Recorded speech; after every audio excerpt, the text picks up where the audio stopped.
You mentioned you have 22 submodels. Talk to us about kind of, what is a submodel and, how do you guys think about these? Do they kind of work together? Do they, are you mixing multiple of them, or kind of just give us the high level of those? Yeah, that's a good question.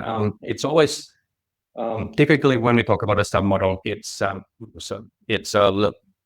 a learning based component that then targets a specific behavior that we have to notice in the markets.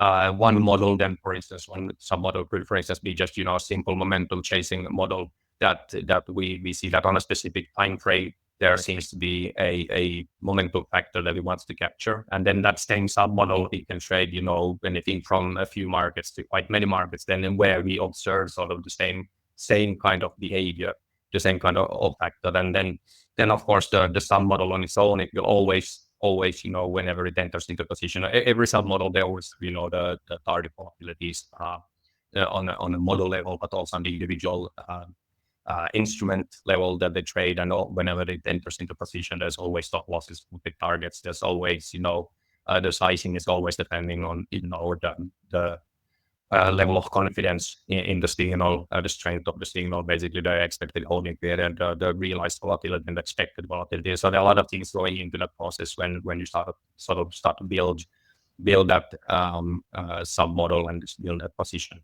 Then of course, it's always a fine line then that's if you have a slightly correlated or slightly related similar kind of momentum chasing model, that we split it into a separate model, and typically that line, where we draw that line is not always straightforward, but we sort of have our systematic process there as well, sort of the tick boxes that we follow. So the idea, the phenomenon, the factor needs to be slightly different. There needs to be slightly different logic or slightly different modeling approach to it. If you use one kind of machine learning approach, there maybe use something else on a slightly different time scale to do something slightly different.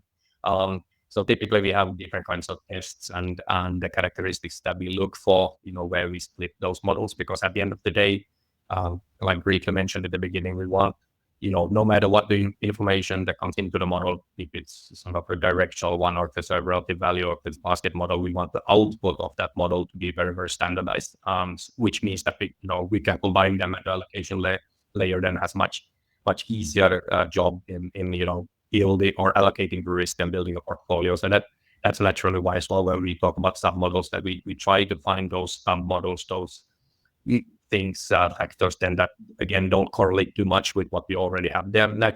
Naturally, of course, I mentioned the three different dimensions that we work with. So the first dimension where you just look at the S&P in isolation, and then you got the second dimension where you look, S&P versus something else in closely related or correlated, and then the third dimension, the basket model. So then of course that's one of the first things that we establish when we discover a factor, or where we have an idea, something that we want to test and build a submodel on. So that's sort of the first step